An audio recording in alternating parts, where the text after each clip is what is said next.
नमस्कार, IBC 24 देख रहे हैं आप और मैं हूं आपके साथ अविनाश कर और ये है MP का खास बुलेटिन मध्य प्रदेश में आज क्या हुआ। और इस बुलेटिन की शुरुआत करेंगे मध्य प्रदेश के दतिया से आ रही एक बड़ी खबर की। दतिया में एक सनसनीखेज मामला सामने आया। जिले के सिविल लाइन थाना अंतर्गत आने वाले ग्राम रेड़ा में दो पक्षों के बीच खूनी संघर्ष हुआ है। 3 दिन पहले हुए विवाद को लेकर जमकर लाठी डंडे चली, कुल्हाड़ियों से हमला किया, गोलियां भी चली हैं। इस पूरी घटना में दोनों पक्षों के 5 लोगों की मौत हो गई है। घटना के बाद गांव में सन्नाटा पसर गया। भारी संख्या में पुलिस बल तैनात किया गया। पुलिस शवों का पोस्टमार्टम कराने में जुटी हुई है। एक बड़ा अपडेट आपको दतिया से बता दें। पुराना विवाद, 3 दिन पुराना विवाद था। 3 दिन पुराना विवाद था और इसमें दो पक्षों के बीच जमकर गोलीबारी हुई। कुल्हाड़ी चले, लाठी डंडे चले, गोलियां भी चली और 5 लोगों की मौत हो गई, 12 लोग घायल हो गए। एक बड़ा अपडेट आपको दतिया से बता दें। दांगी और पाल समाज के बीच संघर्ष हुआ, 5 लोगों की मौत हो गई। तो चलिए इसी खबर पर हमारे सहयोगी अरुण मिश्रा सीधे हमारे साथ लाइव जुड़े हुए हैं। अरुण, आपसे यह समझना चाहेंगे कि जिस तरह से दो पक्षों के बीच विवाद हुआ, 3 दिन पुराना यह मामला था और 5 लोगों की मौत हो गई है। बिल्कुल, क्या अपडेट है मामले पर? जी बिल्कुल, ये जो दतिया के सिविल लाइन थाना क्षेत्र का रेड़ा गांव है, वहाँ आज से 3 दिन पहले पाल समाज और दांगी समाज के लोगों के बीच में जो आवारा मवेशी हैं उनको लेकर विवाद हुआ था। और विवाद में उस समय पुलिस में FIR भी उन लोगों ने, दोनों पक्षों ने कराई थी। और आज जो गांव के लोग होते हैं, बड़े बुजुर्ग, उन्होंने पंचायत बुलाई और पंचायत बुलाने के बाद पंचायत में बातचीत चल रही थी, उसी दौरान विवाद हो गया। और विवाद इतना बड़ा हुआ कि 5 लोगों की मौत हो गई, जिसमें 3 जो लोग हैं वो दांगी समाज के हैं और 2 लोग पाल समाज के हैं। और इस लगभग अरुण, अभी आरोपियों की गिरफ्तारी हुई या नहीं हुई है? अपडेट बताएं। लगभग पुलिस ने 20 से 25 लोगों को राउंड अप किया है जी। और उनकी जो उनसे जो पूछताछ है वो की जा रही है। पूछताछ करने के बाद जिन जिन के नाम सामने आएंगे वो उनको गिरफ्तार किया जाएगा। विवाद की वजह क्या है अरुण, अब तक सामने आ पाई है क्या? जी बिल्कुल, आज से 3 दिन पहले जो मवेशी हैं वो दांगी समाज के जो लोग हैं, पाल समाज के जो मवेशी थे वो दांगी समाज के लोगों के खेत में घुस गए थे। उसको लेकर के विवाद हुआ था 3 दिन पहले। उसके लिए FIR भी उसके विरुद्ध कटाई गई थी जी। और आज जो गांव के लोग हैं, बड़े बुजुर्ग लोग हैं, उन्होंने आपस में समझौता करने के लिए वहाँ जो पंचायत है वो बुलाई थी और पंचायत में खिलाफ हो गई और विवाद इतना बढ़ गया कि 5 लोगों को जान गंवानी पड़ी। चलिए अरुण, नजर बना के रखिए आप इस खबर पर, हम आपसे अपडेट लेते रहेंगे। शुक्रिया तमाम जानकारी के लिए। भोपाल से एक बड़ी खबर आपको बता दें। दंपत्ति ने आत्महत्या कर ली है। पति और पत्नी ने फांसी लगाकर आत्महत्या की है। मृतक पति TNCP में डायरेक्टर का ड्राइवर था। दंपत्ति की आत्महत्या की जो वजह है वो अब तक अज्ञात बताई जा रही है। सुखी सेवनिया थाना के पिपलिया जाहिद की यह घटना है। तो दंपत्ति ने सुसाइड कर ली। पति और पत्नी ने फांसी लगाकर आत्महत्या की है। आत्महत्या के पीछे की जो वजह है यह अब तक अज्ञात है। सुखी सेवनिया थाना के पिपलिया जाहिद की घटना है।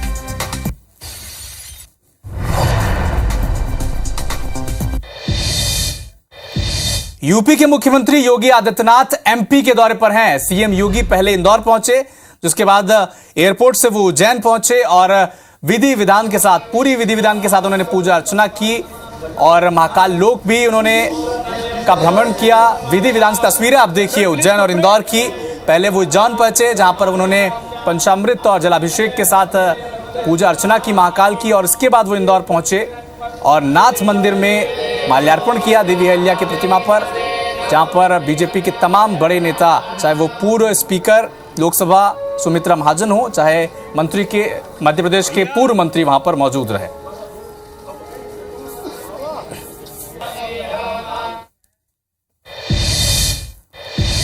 दिल्ली में कांग्रेस स्क्रीनिंग कमेटी की बैठक का आयोजन किया गया और इस बैठक में 160 सीटों पर सहमति बन चुकी है। सिंगल नाम वाली 160 सीटों पर प्रत्याशी तय हो गए हैं।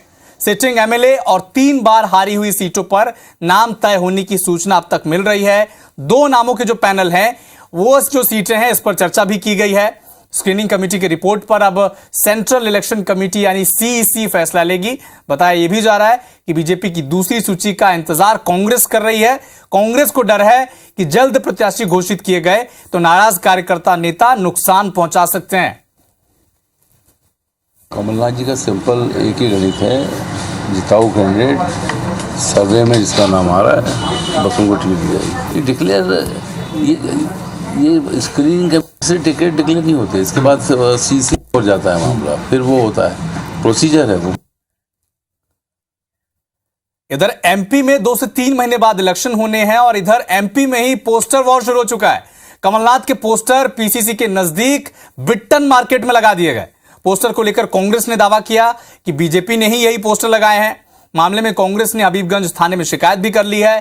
कांग्रेस ने आरोप लगाया है कि पोस्टर जिस एजेंसी ने पब्लिश किए हैं उस एजेंसी से पूछताछ पर बीजेपी नेताओं का नाम सामने आ जाएगा।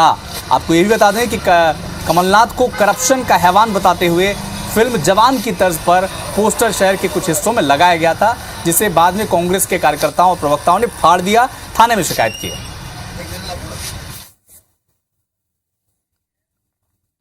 अयोध्या में भव्य राम मंदिर का उद्घाटन होने जा रहा है, लेकिन एमपी में राम को लेकर एक बार फिर से नई जंग शुरू हो चुकी है। अंबेडकर व पेरियार की दृष्टि में राम, यह किताब है जो सोशल मीडिया पर वायरल हो रही है, जिसमें श्री राम, माता कौशल्या, कैकेयी समेत भगवान राम के परिवार के संबंध में आपत्तिजनक टिप्पणी की गई है। बताया जा रहा है कि किताब मऊगंज के बीजेपी विधायक प्रदीप पटेल ने लिखी है। किताब के एक पन्ने पर विधायक प्रदीप पटेल की फोटो और उनका नाम भी छपा हुआ है। तो वहीं विधायक का कहना है कि उनके खिलाफ विरोधी षड्यंत्र रच रहे हैं, उनकी छवि धूमिल करने की कोशिश की जा रही है। एक तरफ भारतीय जनता पार्टी ये दावे करती है कि प्रभु राम को लेकर के आए हैं और दूसरी तरफ भारतीय जनता पार्टी के विधायक हैं मऊगंज से प्रदीप पटेल जी, वो इस तरीके की बाबा साहब अम्बेडकर का नाम इस्तेमाल करते हुए किताबों का वितरण करते हैं जिसमें कड़े शब्दों में आपत्तिजनक शब्दावली इस्तेमाल की गई है प्रभु राम के बारे में, उनके पिता दशरथ के बारे में। मुख्यमंत्री शिवराज सिंह चौहान आज सागर जिले के बीना पहुंचे, जहां उन्होंने बीना में आयोजित पीएम मोदी की सभा और अन्य कार्यक्रम के आयोजन की तैयारियों की समीक्षा की है। साथ ही खिमलासा ग्राम पंचायत को तहसील बनाने की घोषणा भी की। 14 सितंबर को प्रधानमंत्री नरेंद्र मोदी बीना आ रहे हैं। यहां वे 50,000 करोड़ की लागत वाले पेट्रोकेमिकल कॉम्प्लेक्स का शिलान्यास करेंगे और सभा को भी संबोधित करेंगे। प्रधानमंत्री मोदी की सभा में करीब 2 लाख लोगों के पहुंचने की संभावना है, जिसे देखते हुए 110 एकड़ क्षेत्र में सभा के आयोजन की व्यवस्थाएं की गई हैं। सभा की सुरक्षा को लेकर पुख्ता इंतजाम किए गए हैं। सिवनी में चल रही राम कथा के दौरान तुलसी पीठाधीश्वर रामभद्राचार्य ने धर्म और अधर्म को लेकर जो बयान दिया था उस पर अब सफाई भी दी है।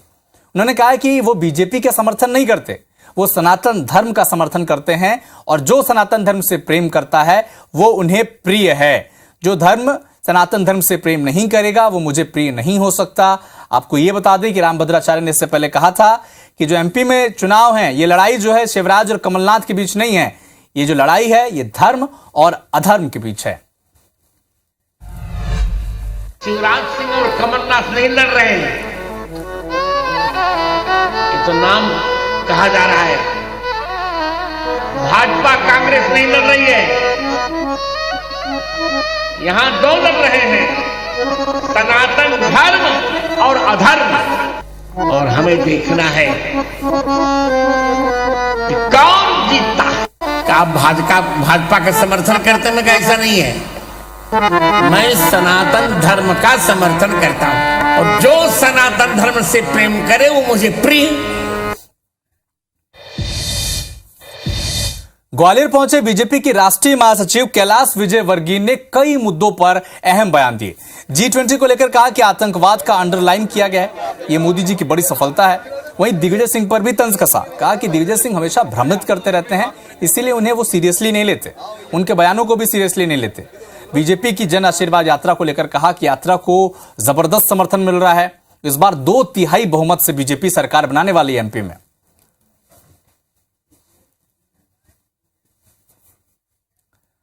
इंदौर में उदयनिधि का विरोध लगातार जारी है। मंदिर की सीढ़ियों पर उदयनिधि स्टालिन की फोटो लगा दी गई है। उदयनिधि की फोटो पर पैर रखकर श्रद्धालु मंदिर के अंदर जा रहे हैं। हिंदू जागरण मंच ने मंदिर के प्रवेश द्वार पर जो फोटो लगाया है, आपको यह बता दें कि उदयनिधि ने सनातन धर्म पर विवादित टिप्पणी कही थी। कहा था इसे डेंगू मलेरिया से सनातन धर्म की तुलना की थी। इंदौर में अशनीर ग्रोवर के बयान पर अब विवाद जारी है। हाईकोर्ट के वकील ने अशनीर ग्रोवर को लिखित शिकायत भेजी है। अशनीर ग्रोवर से पर्याप्त सबूत मांगने की बात भी कही है।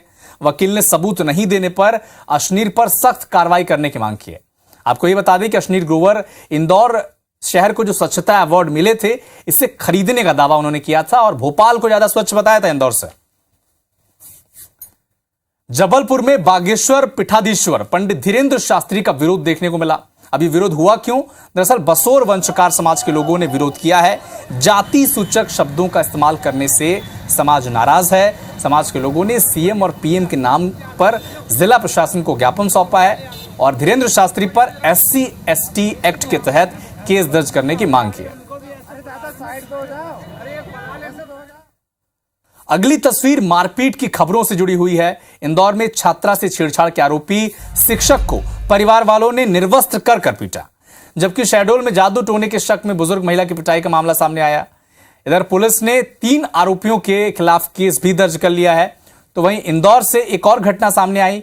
यहां एक्सरसाइज नहीं करने पर एक एकेडमी के ट्रेनर्स ने छात्रों से मारपीट की, जबकि छतरपुर में आपसी विवाद में 2 युवकों ने दुकानदार की पिटाई कर दी। तो ये 4 तस्वीरें अलग अलग शहरों की, जहां पर तो कहीं टीचर पिट गया, तो कहीं महिला की पिटाई हुई, कहीं नेता को पीट दिया गया।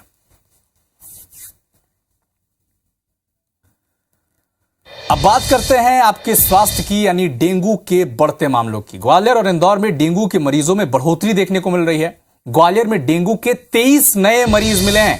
जिला अस्पताल में 133 सैंपल की जांच की गई है। ग्वालियर में डेंगू मरीजों का आंकड़ा बढ़कर 138 जा पहुंचा है। इंदौर में डेंगू के 5 नए मरीज मिले हैं, जिससे मरीजों की कुल संख्या 118 हो गई है। तो डेंगू का डंक लगातार कुछ इलाकों में आगे बढ़ रहा है और लगातार मरीज भी डेंगू के बढ़ते जा रहे हैं।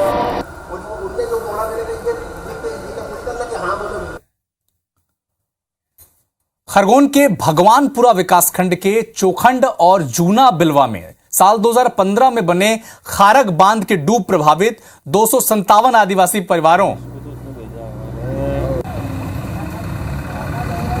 को अब तक सही मुआवजा नहीं मिल पाया है। पिछले कई साल से आंदोलन कर चुके आदिवासी परिवार चुनावी साल में आर पार की लड़ाई के मूड में नजर आ रहे हैं। खारक बांध के डूब प्रभावित आदिवासी परिवार सुप्रीम कोर्ट के आदेश के मुताबिक मुआवजे की मांग कर रहे हैं। कलेक्ट्रेट के बाहर धरना दे रहे हैं। डूब प्रभावित लोगों का कहना है कि जब तक उन्हें कोई ठोस आश्वासन नहीं मिल जाता, तब तक वे यहीं डटे रहेंगे। इसके लिए वे जेल जाने को भी तैयार हैं। अब देखना होगा कि खारक बांध के डूब प्रभावित आदिवासी परिवारों की आज दूसरे दिन सुनवाई होती है या नहीं होती। तो चलिए आपको सीधे दिल्ली लिए चलते हैं, जहां प्रधानमंत्री नरेंद्र मोदी बीजेपी मुख्यालय की तरफ आगे बढ़ रहे हैं। ये उनकी गाड़ी पहुंच चुकी है बीजेपी मुख्यालय के गेट पर और बीजेपी के तमाम बड़े नेता स्वागत में खड़े हैं। अमित शाह आपको इस वक्त टेलीविजन स्क्रीन पर देख पा रहे हैं आप। गृह मंत्री अमित शाह, आज केंद्रीय चुनाव समिति की बैठक होनी है और इसी सिलसिले में गृह मंत्री अमित शाह दिल्ली पहुंच चुके हैं मुख्यालय में। आज केंद्रीय चुनाव समिति की बैठक है और लगातार इस बैठक पे टिकटों के लेकर मंथन होना है। चलिए आगे बढ़ते हैं। विदिशा से एक बड़ा अपडेट आपको बता दें, पुलिस को चांटा जड़ दिया है। एक युवक ने पुलिसकर्मी को थप्पड़ मारा है। विवाद के दौरान पुलिसकर्मी युवकों को, कुछ लोगों के साथ विवाद हो रहा था और युवक को पुलिसकर्मी ने तमाचा मार दिया। गुस्साए दूसरे युवक ने जवान को ही थप्पड़ जड़ दिया। दोनों युवकों के खिलाफ केस दर्ज कर लिया गया है। पुलिस बता रही है कि युवक नशे में लग रहे हैं। मेडिकल जांच के बाद आगे की कार्रवाई होगी। तो तस्वीरें विदिशा से, जहां पर एक युवक को पुलिसकर्मी ने चांटा मारा था और विवाद के दौरान पहुंचा था पुलिसकर्मी। 2 युवकों का कुछ लोगों के साथ विवाद हो रहा था। एक युवक को पुलिसकर्मी ने चांटा मारा था। गुस्साए दूसरे युवक ने जवान को ही तमाचा मार दिया। तो एक बड़ा अपडेट आपको विदिशा से बता दें, पुलिस का कहना है कि नशे में लग रहे थे युवक। तो पहले हुआ यह कि पुलिसकर्मी ने एक युवक को चांटा मारा और दूसरा जो युवक था उसने पुलिसकर्मी को ही तमाचा जड़ दिया। इसके बाद पुलिस अब मामले की जांच में जुटी हुई है। बताया ये जा रहा है कि नशे में थे ये दोनों युवक। ये तस्वीरें एक्सक्लूसिवली आप तक पहुंचा रहे हैं। विदिशा की तस्वीरें हैं जहां पर कुछ विवाद वहां पर हो रहा था। दो युवक वहां पर मौजूद थे। बीच बचाव के जब पुलिस पहुंची तो पुलिस ने एक तमाचा युवक को मारा और जो दूसरा युवक वहां पर मौके पर मौजूद था उसने ही पुलिसकर्मी पर एक चांटा जड़ दिया। और बताया जा रहा है कि दोनों युवक नशे में थे।